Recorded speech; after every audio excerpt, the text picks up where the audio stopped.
न पदांता टोर नाम के नियम को समझो। ये इष्टुत्व संधि का निषेधक है। इष्टुत्व संधि के लिए स्थिति क्या होती थी, एक साइड में शकार टवर्ग तो दूसरे साइड में सकार तवर्ग का कोई वर्ण, अथवा विपरीत भी हो सकता है।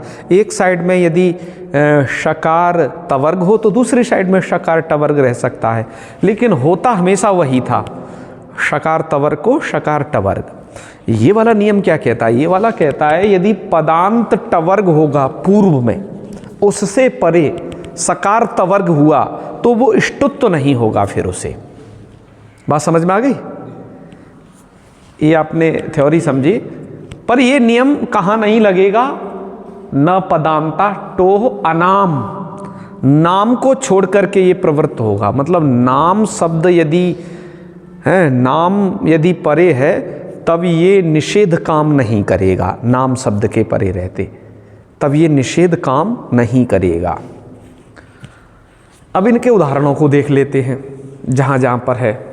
जैसे सबसे पहला उदाहरण दिया षट संतः, तो देखो षड संतः कर लेना, पदांत टवर्ग से परे है ये सकार, तो इस सकार को इष्टुत्व नहीं हुआ। अन्यथा इस सकार को इष्टुत्व होता तो क्या हो जाता, मूर्धन्य श, तो षड शंतः ऐसा बन जाता। लेकिन सूत्र ने निषेध कर दिया यदि पदांत टवर्ग से, तो माने ये वाला जो टवर्ग है वो पदांत का है। पदांत कैसे पता करोगे, पदांत पता करने का तरीका ये है कि वह शब्द रूप होना चाहिए, है ना। शश शब्द से ये षड बना है, तो वह क्या होना चाहिए, सुबंत या तिगंत की पद संज्ञा होती है ना, तो वो सुप प्रत्यय का रूप होना चाहिए।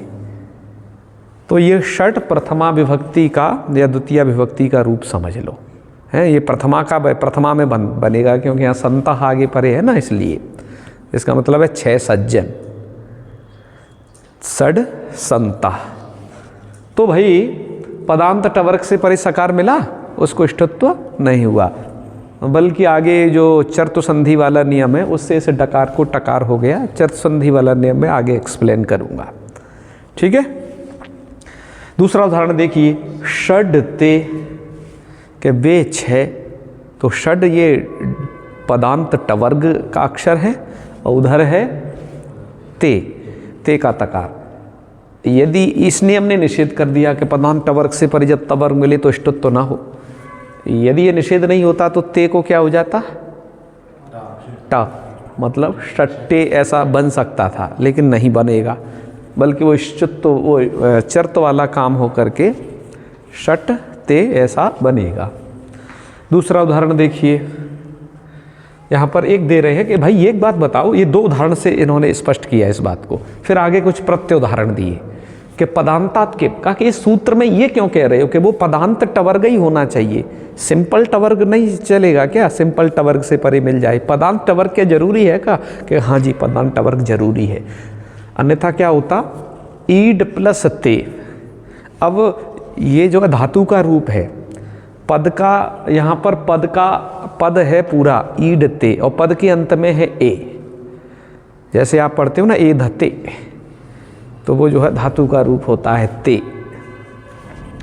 पद का अंत है यहाँ पर ए पर, ये जो ड है ये पद का अंत नहीं है, तो ये टवर्ग तो है किंतु पदांत टवर्ग नहीं है। इस कारण से ये निषेध वाला जो नियम है यहाँ प्रवृत्त नहीं होगा, इष्टुत्व का निषेध नहीं होगा, बल्कि इष्टुत्व हो जाएगा। तो ते को इष्टुत्व क्या हो गया, टे, और इस डकार को भी चर्त संधि वाला जो आगे नियम है उससे ट हो जाएगा, तो रूप बन जाएगा ई टे, ठीक है। तो ये फायदा हुआ पदांत टवर्ग के कहने का। पदांत टवर्ग के कहने से ये जो निषेध है, यहाँ जहाँ पर पद का अंत टवर्ग नहीं होगा वहाँ ही प्रवृत्त नहीं होगा ये निषेध, जैसे ईटे में प्रवर्तन ये निषेध नहीं हुआ। कहा कि टोह किम, सूत्र में ये क्यों कहा, पदांता टवर्गात् परस्य, पदांत टवर्ग से परे हो, ऐसा क्यों कहा आपने, माने उस श को क्यों छोड़ दिया। भाई बात ये है ना कि आपने टवर्ग यहाँ से पकड़ा, इस पदांत टवर्ग से परे, आपने श क्यों छोड़ा, ये कहा कि पूरा एक साथ कह देते ना शकार सहित तो कोई दिक्कत होती? तो क्या हाँ, यदि पदांत टवर्ग ना कहते, पूरा शकार को भी उसमें सम्मिलित करते, तो ये निषेध सर पिश प्लस तमम, यहाँ पर इस मूर्धन्य शकार से परे भी निषेध होने लगता। बल्कि निषेध केवल 5 वर्णों से ही परे चाहिए, वो भी पदांत में स्थित हों। श ट ठ ड ढ ण, वो श क्यों, ट ठ ड ढ ण, बस शकार उसमें छूटा रहेगा। तो इसलिए शकार से परे यदि आपको मिले पदांत हैं, श से परे यदि या यहाँ तो पदांत नहीं भी है, तो उससे परे यदि आपको ये मिले तो उसको ट कर ही लेना फिर तो, क्योंकि पदांत टवर्ग कि यदि नहीं कहते तो फिर यहाँ पर पदांत टवर्ग सूत्र में नहीं होता, निषेध वाले सूत्र में इसमें, तो यहाँ पर भी इष्टत्व का निषेध होने लगता। लेकिन जब हमने कह दिया कि नहीं, जो निषेध वाला नियम है वो टवर्ग से परे ही प्रवृत्त होगा। अब यहाँ तो ये टवर्ग नहीं है, ये तो श है, तो इसलिए इससे परे ये निषेध नहीं लगा, बल्कि तकार को टकार होकर के सर्पिष्टमम ये रूप बन गया। तो कहने का मतलब क्या है कि ये नियम पदांत टवर्ग से परे ही काम करेगा। यदि पदांत नहीं होगा या टवर्ग के अलावा और कुछ होगा, उससे परे यदि सकार टवर्ग मिलेगा, तब ये नियम काम नहीं करेगा। ये बात निकल के सामने आई। सूत्रकार ने यहाँ पर अनाम शब्द कहा था, माने कि ये नाम शब्द जब परे रहेगा तब भी ये निषेध काम नहीं करेगा। ध्यान दो, सूत्रकार ने क्या कहा था? नाम शब्द जब परे होगा, है ना, तब इष्टत्व नहीं होगा। हाँ, पूरा नाम शब्द, नाम का नकार उसको नहीं होगा, ये सूत्रकार कहे।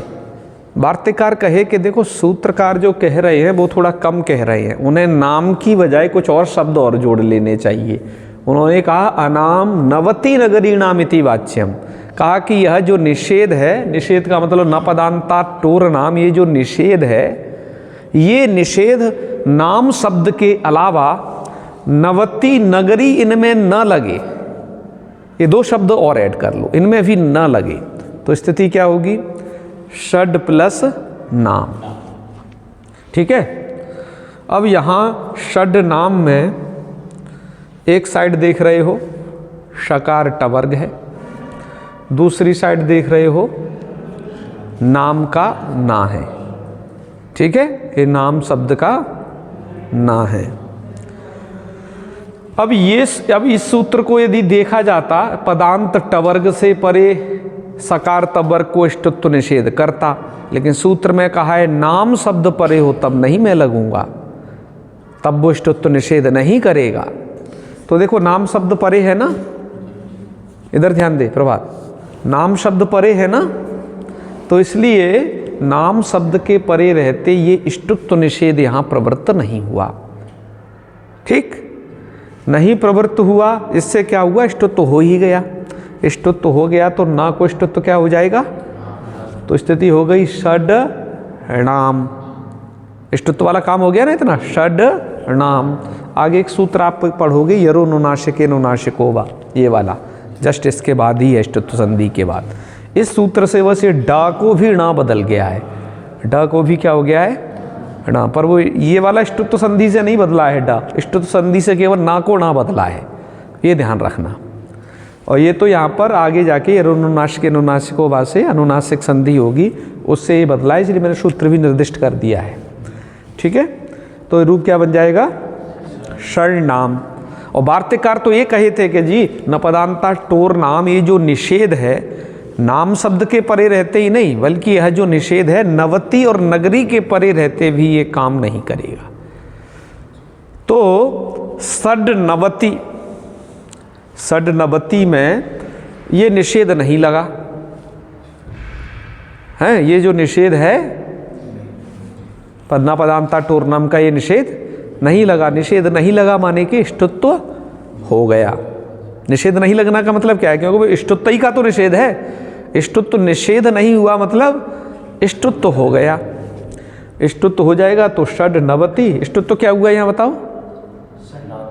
ना को ना, नवती के नकार को तो षड नवती, और इस डकार को नकार, ये अनुनासिक तो बन जाएगा षण्णवति। षण्णवति का अर्थ होता है 96, 96।